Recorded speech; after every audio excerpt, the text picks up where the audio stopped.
I titled this show Lessons from 2015 because I hope the year taught us something. We in the news business rush to cover event after event. Now it's time to take a breath and ask, what happened and what did we learn? It doesn't seem like Americans learned much about the danger of big and reckless government because the polls say today these two are the favorites in the presidential race. I'm running for president. I am officially running for President of the United States. Trump and Clinton are leading in the polls, but one thing I've learned is that polls don't mean squat. We'll have more on that later, but before we get to that, we've got lots to cover. Terrorism, racism, the economy, political correctness, Obamacare's problems, gay marriage, global warming, and more. So let's go to our all-star panel. Catherine Mangu-Ward with Reason Magazine, Dan Mitchell of the Cato Institute, and Fox contributor Janine Borelli. We start with the presidential race. Catherine, who are you voting for? Well, I'm not voting for anyone because I don't vote. But if I had to support someone... Don't vote? I don't vote. Because? Maybe I don't want to encourage those guys. Right. If you did vote... If I did vote, I like Rand Paul. I think it's good to have his voice out there on the stage. Certainly, I like him as a counterpoint to Trump, as a counterpoint to the hawkishness of both parties. Doesn't matter if I like him. He's not going to go very far. He's disappointed me. He's my guy, too. So I'm not going to ask you guys about your choices because you don't want to go there. But what would you say about the presidential race? You first, Dan. Donald Trump is a surprise. Everyone thought he wouldn't get in. Then they thought he would fade. He's still there. What is he? What's frustrating, even though I don't really have a choice myself, there are some genuine small government candidates in the race this time, and Trump is sort of washing them out. Well, I think Rand Paul, Marco Rubio, Ted Cruz, I mean, they might have views on foreign policy or social issues that some libertarians sort of big government would disagree with. But in terms of the types of things I work on, whether or not our welfare state is going to metastasize into some sort of Greek-style fiscal catastrophe, I think those guys and some of the others probably would do the right thing, which would be a contrast to the last two Republican presidents who both had the last name Bush. Well, I can tell you who I'm definitely not going to vote for, and that's Hillary Clinton.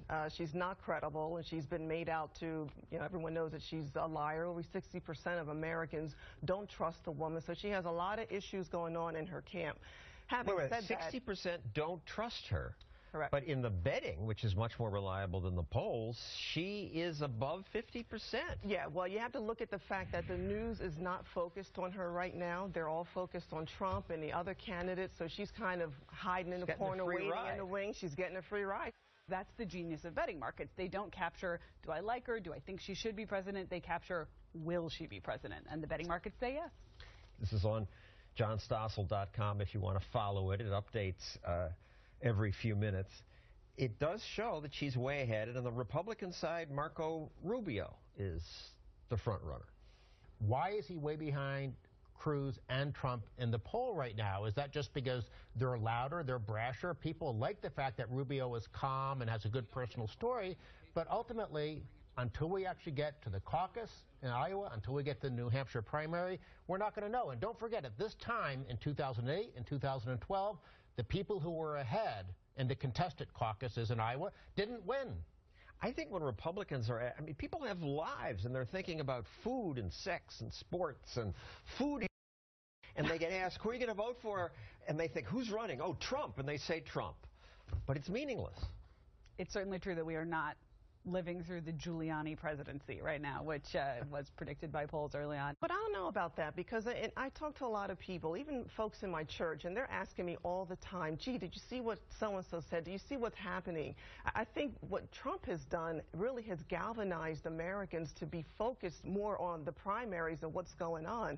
Yes, people are working, they're raising their families, and they're busy, but they're also looking at what is coming out of what the candidates are saying, where they're standing on certain policies. And so I think there's a different dynamic to this. This is a different election. It's not politics as usual. Well, there is one thing about Trump.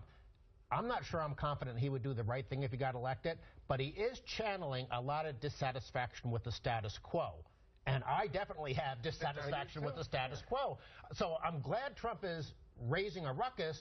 I just wish maybe he read a little Friedman and Hayek before he ever got to the White House. I wish they all did. But speaking of Trump's ruckus, whatever you think of him, and I think he's an arrogant bully, he has made the race livelier. We are led by very, very stupid people.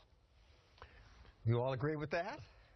Got to go with Trump on that. I don't agree because I'm not being led. I want someone to preside over the government, but he's not my leader. You know, I actually do. I disagree. I don't think we're led by stupid people. I think we're led by smart people with terrible incentives to do things like grow government and go to war. And of course, Obama is a smart guy. Yeah, he's not stupid. Trump, in his way, is a smart guy. If he winds up in the White House, please no.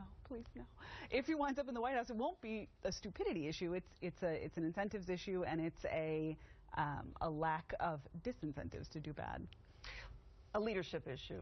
That's how I see it, and I think that's why so many Americans are frustrated of establishment politicians, and they're tired of politicians just doing and saying whatever just to get elected. And once they're in office, we don't know who this person is.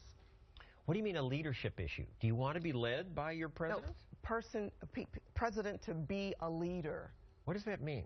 To be a core leader, stand up for Americans, stand up for what I believe in is smaller government, personal responsibility. I mean, Trump doesn't come across as an alpha male, and even though all of us here at this table don't want some politicians in Washington to lead us, you do need someone with a powerful personality to make the kinds of reforms that we need. Let's just touch on a couple of these other issues of the year. Gay marriage, now legal. Big issue. Everybody talking about it. Suddenly, it's gone from the public debate. I think it's great. I think, gay marriage becomes legal, and a thing that's been very interesting to me is the quick shifting on the part of the Republican Party. But at the same time, shortly after the decision, we had many of the frontrunners in the Republican race saying, I'd go to a gay wedding, and then just kind of waiting to see what people would say in their sort of core primary voters, and I think not seeing a very negative reaction to that. Now we've got this big global warming deal, supposedly. Thoughts on that?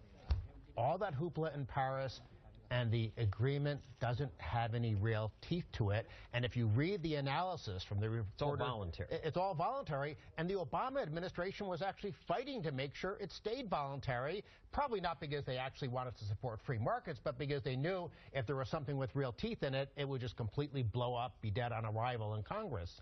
This was Obama's pet peeve early on. He wants to promote renewable energy sources. He believes that America should not be... The biggest threat to America, global warming. It's really outrageous. We have a president who was pushing this initiative that is really harming Americans, it's harming our economy, and it's harming the country. Poor people mostly, because they have to pay more for electricity and gasoline. Well, Obama promised that electricity rates would skyrocket if he got his way. Fortunately, he hasn't really gotten it. It's true. He wasn't able to because natural gas replaced coal. The refugee problem. It breaks my heart to look at these pictures and see these people, I assume mostly innocent, helpless. We could help them. They could have a better life in America, but some of them might want to kill me. Correct. Well, listen, we have to have a better vetting process in our country, but we have to take care of home first. And is it possible to have a vetting process? Well, listen, we have to have a better process and before we allow these individuals to come to the United States. We hear this kind of rhetoric, though, with all sorts of immigration. First, we have to solve an unsolvable problem, and then we can let these people in need come in, and the vast majority of them will contribute to our bottom line of our country and the health of our culture. I frankly think that's the wrong approach. We can't say build a giant border wall, then let them in. We can't say perfect the vetting process and then let them in. So what's the process? Because we can't build a wall, because they would go around the wall? Because that's an impossible goal, because we will never get there. And in the meantime, the humanitarian claims and the economic claims in the case of generalized immigration are real.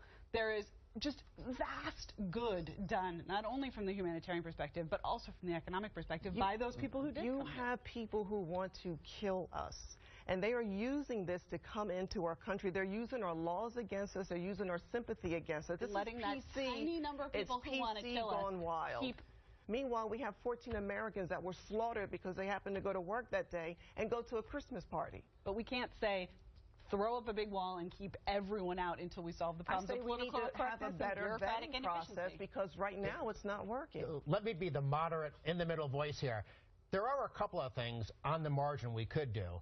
The fact that one of the San Bernardino terrorists was on social media saying she favored God, certainly a little rudimentary checking would help. It wouldn't catch everybody, but It That is would help. amazing. There's a report the Department of Homeland Security said, oh, we're not going to look at your social media because we don't want to offend you. Because of PC.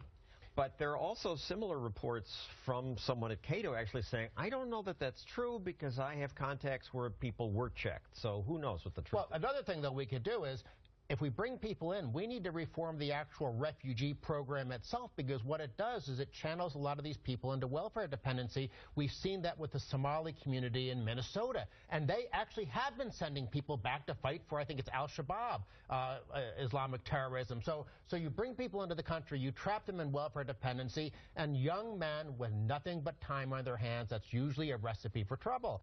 I asked you on social media, what are the important lessons from 2015 on Google+. Mike Noyes wrote, the U.S. government continues to grow unchecked. Liberty requires constant vigilance or it is lost. Pet South, quite a name, tweeted, all politicians are crooks. All? When we return, we'll get into that, and under the hashtag Stossel 2015, we'll cover racism, political correctness, socialism, and terror. Ladies and gentlemen, the jackals are at the door. 2015 brought plenty of bad news, like new forms of terrorism. Gunmen murdering a dozen people. In Paris, there was the Charlie Hebdo attack, and then the bigger massacre, 130 people killed. The French president is declaring a war which will be pitiless. And then ISIS attacked in America. The single deadliest terror attack on U.S. soil since 9/11. So what did we learn about Islamic terror this year? Panel? I think we learned that, unfortunately, a lot of the Islamic terror we're going to be seeing next year is somewhat autonomous. It's people who are self-radicalized. It's people who are operating at least somewhat independently, which makes the task of those who would argue for a larger security state even harder. What we need is an absolute plan of what our goals and objectives are and how we're going to get to those goals and objectives. We can't stick our heads in the sand and act like, you know, this is the way it is, and what's there's the nothing plan? that we can do. I just don't get what the plan is. Listen, I think Or Obama any needs plan to could listen be. to our military experts. I understand What's he their doesn't plan? even go Boots to on the ground? the briefings on a regular basis like he should. And their plan is what? Boots on the ground? Bomb more? I don't know what their plans are, John, but you know what? Whatever it is, we need a goal, and they need to meet the objectives, and in order to do so, you have to start with a concrete plan and take it from there. A lot of my colleagues here at Fox want America to respond much more aggressively. It's time to stop pussyfooting around, time to stop this politically incorrect nonsense, worrying about other people's feelings, pull out all the stops, and start fighting for the survival of this country and our way of life. Pull out all the stops. If it means killing people that clearly are trying to kill us, yes, that's a very legitimate function of government. Maybe if we concentrated on the few things that government should do and held people accountable, i.e. who got fired after 9/11, I don't think anybody, who gets fired for any of these screw-ups where we let people come in who are trying to kill us. And then secondly, for Obama to try to use the terrorist incidents as an excuse to push more gun control, when the one thing I would want is armed Americans around in case some nut job pulls out a AK-47 and starts trying to shoot us. I think that's reprehensible because, you know, Catherine made a good point. We don't really have the ability to stop everything in an age of YouTube and Twitter. If some nut wants to get radicalized by watching some videos, he probably will. And he can get a gun, even in Europe where there's gun control. So bad things probably happen, even if we had the most competent government in the world. And if those bad things are going to happen, I want to make sure other people are there as quickly as possible to shoot back. We need to be proactive, John. We have a president who said that he was happy about the climate change agreement and saying that that was a bigger achievement and a bigger issue for him versus getting the terrorists and what we need to do with terrorism. Judge Pirro and the rest of that clip said bomb them, put boots on the ground, stop the refugees from coming, close the borders. You support all that?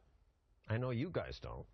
Well, listen, but I think we got to put everything on the table. We're talking about terrorists who want to harm and kill Americans simply because they don't like our way of life.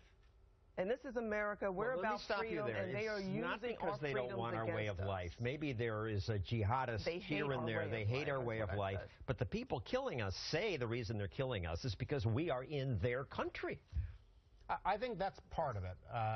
There's no question if we weren't intervening as much in the Middle East, I bet fewer of them would want to kill us. But there probably are some of them who just think Western society with its classical liberal values, that irks them, and they probably would want to kill us anyhow. Or think about the terrorists in France. I mean, France doesn't exactly, I mean, yes, they're involved in a little bit of the bombing in Syria, but they don't have a long track record of being intervening. The guy didn't scream, oh, you educate women. He screamed, this is for Syria. It's true. Osama bin Laden said, you know, I don't like U.S. bases in Saudi Arabia, that kind of thing. But ISIS really doesn't say that. They really do say, they really do use a much more universal rhetoric. They do use something that looks a little bit more like we hate your way of life. A lot of the strife and fighting in the Middle East is really between Sunni and Shia Muslims. And why we want to step into the middle of that and pick sides and get people angry at us, and we're fighting against, in effect, we're fighting on the side of ISIS in Syria and trying to knock out Assad, and then in Iraq, we're fighting against ISIS. And so we have a completely incoherent strategy. So maybe the right message is, hey guys over there, we're going to go home. If you leave us alone, we'll leave you alone. That won't solve all the problems because some of those people, I think, do hate us and I can for hear our people freedoms. Screaming about that. But I think that's probably the safest, best long-run strategy. I agree, but I think we're in the minority here, as is Rand Paul, who was instrumental in getting the NSA to stop its mass data collection. After the San Bernardino attack, Judge Pirro said this. If that program were still in place, the feds could have taken the cell phones of those terrorist animals and immediately connected them to their contacts. Ladies and gentlemen, the jackals are at the door. So is it true if the program had been stopped? Because Rand Paul and the people I talk to say, we haven't caught anybody through this program. There's always this sort of cycle of hope and despair about surveillance. So, you know, the first moment is like, okay, this time we can read everyone's email, we can listen to every phone call, we can monitor every social media feed, and we're going to get them. And then somebody says, you know, that might not be completely constitutional. And then we get a little explosion about it. And in the end, when anything happens, when we're scared, the people who said, hey, let's think about this, let's step back a little bit, wind up having the finger pointed at them. But I would say if it works, this is a pretty painless way to keep an eye on people. It's not as intrusive as following them. You support this, I assume. NSA? No. Okay. No, because it's why intrude on all Americans where there's only a subset of who they're looking for. It didn't work for the Boston bombers with the NSA information that they had is data. And so why include all Americans when we're not all Americans aren't the problem? Always ask this of the people who are very much into government surveillance.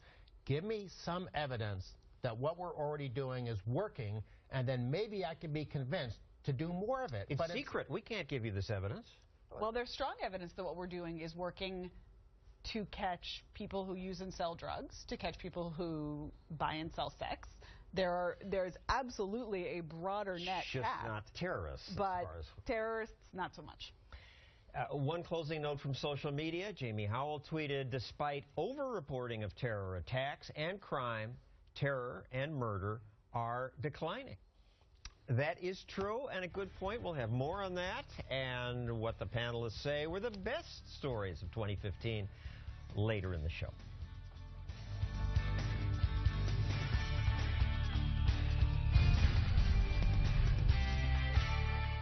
Dash cam video showing a white police officer shooting and killing a black 17-year-old young man.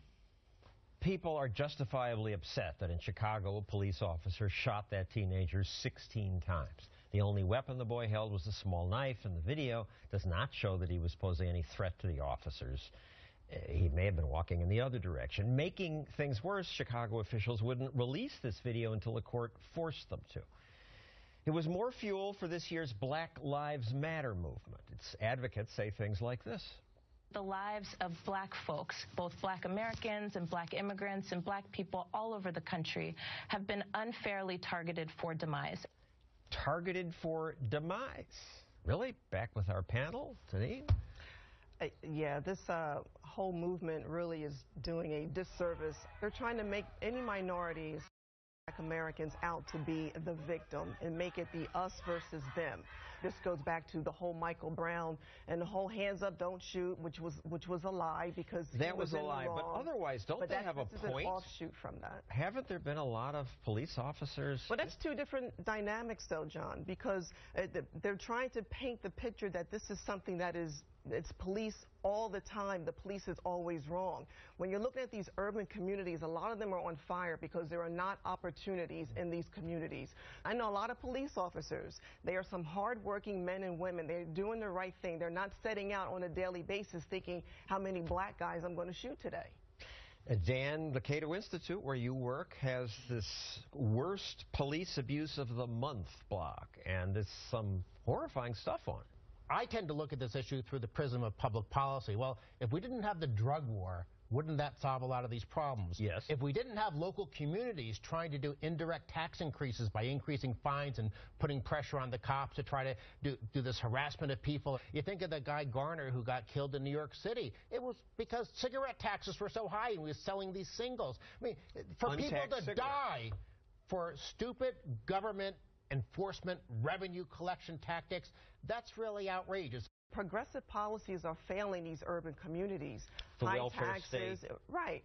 You need less regulations, lower taxes, better schools, so that these individuals will have a better future for themselves and to be able to support themselves. There's another piece here, which is the police unions. And I think paradoxically, one reason that there is violence right now, that there is such a strong reaction against what we now perceive as police brutality, is because now we can see it. Now there are cameras. Now people have cameras in their pockets. Now the cops are starting to increasingly wear cameras on their jackets.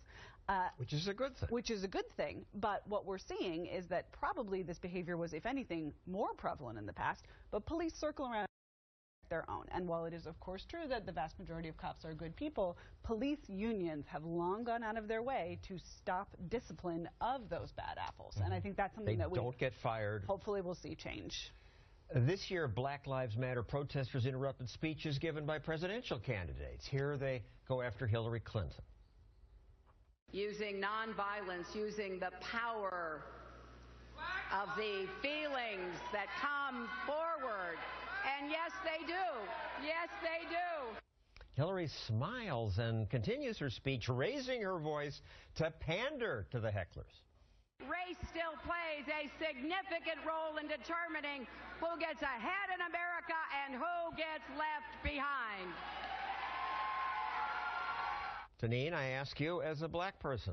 Race does not play a role. The role is to get an education, to work hard. If you don't want to go to college, learn a trade, stay out of trouble, for crying out loud. Listen, it's content of character. I kind of like the protesters getting in there and interrupting these big-name, big-time politicians. I think it's similar to the weird upsurgence of Donald Trump. People are sick of it. People are sick of politicians sort of smiling and chattering and not dealing with anything real. Well, I agree with that, but I think it's rude and obnoxious. Next, this year's economic lessons. This company had a contract to build Keystone's pipes. Now they sit in this warehouse. The owner calls it a steel wasteland.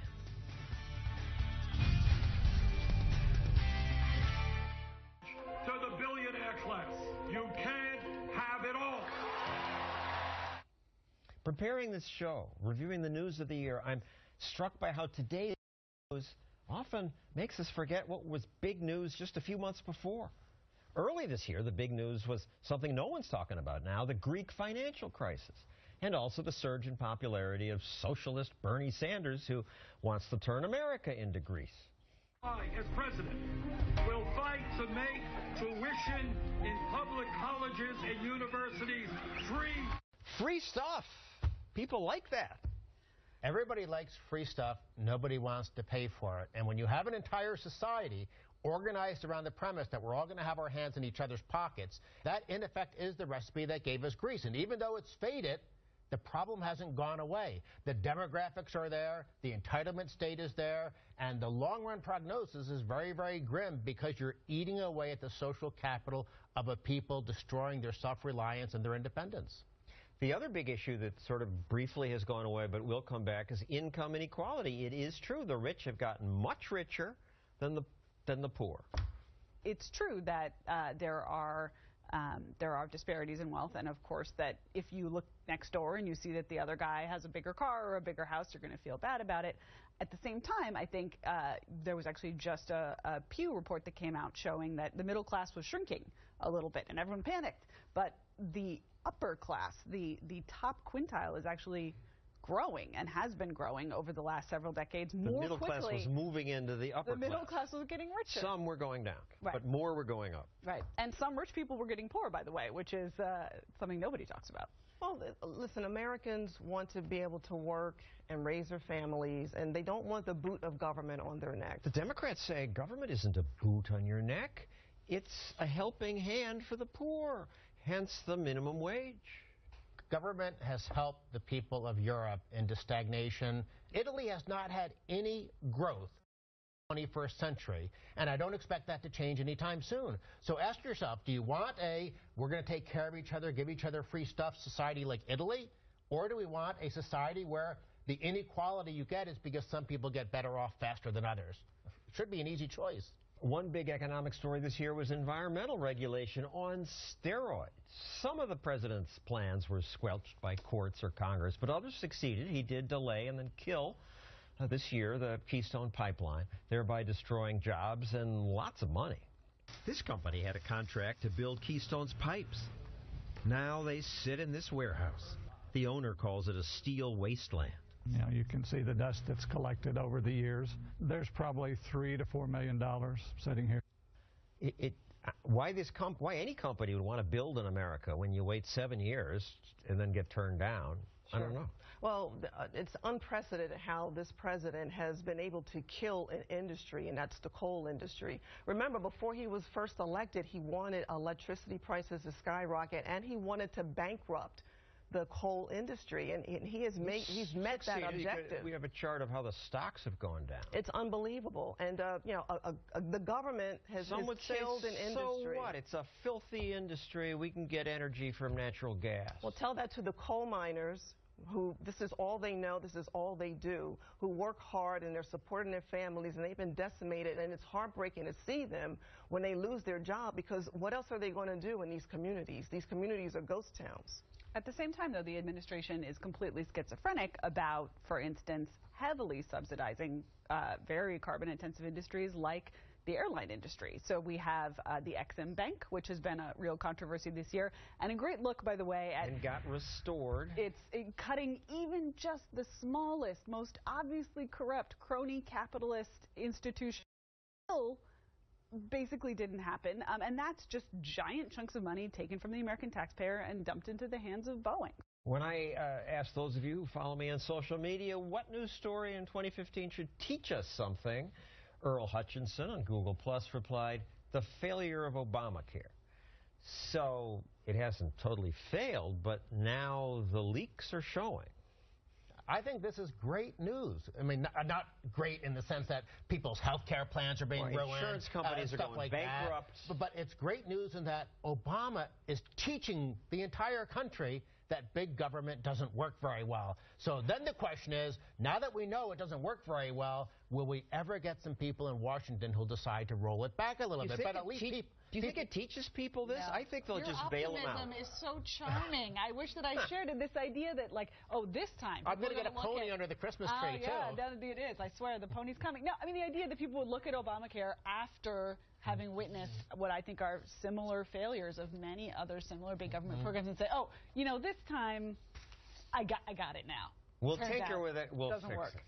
Oh, enough bad news. Coming up, good news, plus ugly lessons in political correctness.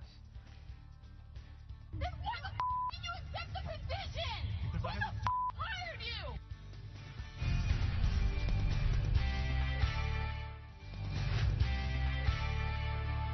When I ask you, follow me on social media, what'd you learn from news stories in 2015?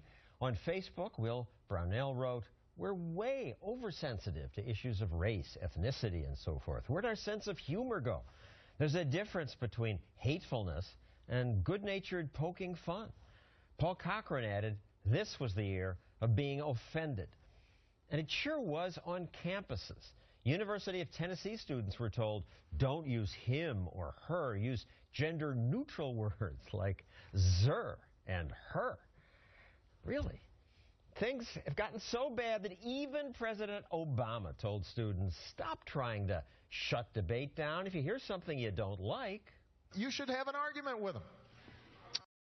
And silence them by saying you can't come because, you know, I'm too sensitive. Some students are so self-righteous in their demand for safe spaces that at Yale, when an instructor suggested people shouldn't censor Halloween costumes, this happened. Then why the did you accept the position? Because who hired you? It is not about creating an intellectual space. It is not. Do you understand that? It's about creating a home here. It's about creating a home here. And what's wrong with being nice? You know, as a proud Yale graduate, that video really gives me the chills. I mean, I think, of course, there's nothing wrong with being nice, but there is something very wrong with favoring niceness over intellectual debate on a college campus. The good news is that other than college campuses and maybe some government bureaucracies, this kind of stuff doesn't really have any implications in the real world. In the real world, if you actually are mean and nasty and bigoted, yes, a company will punish you, fire you, and stuff like that. But there's not this safe space stuff. You know, people aren't curled up in a fetal position in a corner. But these are our future leaders. Well, that could be a problem. If these students actually grow up and have an influence on society, then maybe it's time to move to Australia. Well, these students have been indoctrinated, and this is more the PC culture, and really this is setting them up for failure, just as you mentioned. In the real world, you know, you're going to be told no, and you're going to be told things that you're not going to like, and that's the real world. After all this depressing news, Deneen, you first, what's your good news story this year? My good news story is what happened in Charleston, South Carolina after the horrific church shooting, how that community galvanized and came together. They were supporting each other of all races and all backgrounds, and it was a polar opposite of what we saw happen on the streets of Ferguson. The gay marriage thing, the fact that states are moving to decriminalize some drugs, I think we are becoming a more tolerant nation where you don't have to agree. You might not like gays, you might not like smoking pot, but people, I think, are increasingly saying, you know what, if you're not hurting me, it's your business to do what you want to do. And I think that's a very healthy attitude for people to have.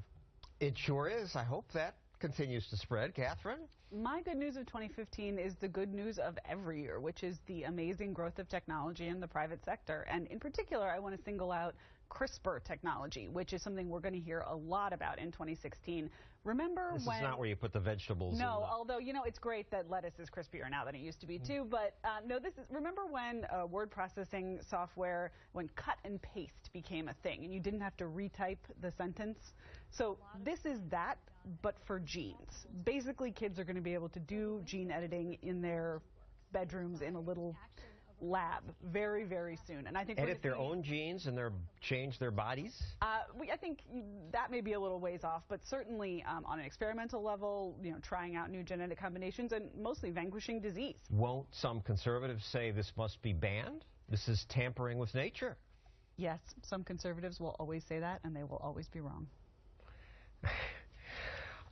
Dan, I resonate to something you said earlier. This was the year when, for the first time, I heard some presidential candidates actually talk about financial responsibilities. I used to feel hopeless. They all wanted to give you more free stuff. They all sounded like Bernie Sanders. Now, at least some are saying, we're going broke.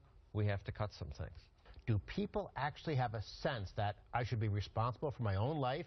I shouldn't try to use the coercive power of government to take from my neighbors. I should be self-reliant. I should work hard. I should take care of my family. And I should be tolerant of others so long as they're not trying to interfere with me. You do those things, that's the building blocks of a very good, healthy, prosperous, growing society. We still have a ways to go, but there are some good signs. Thank you.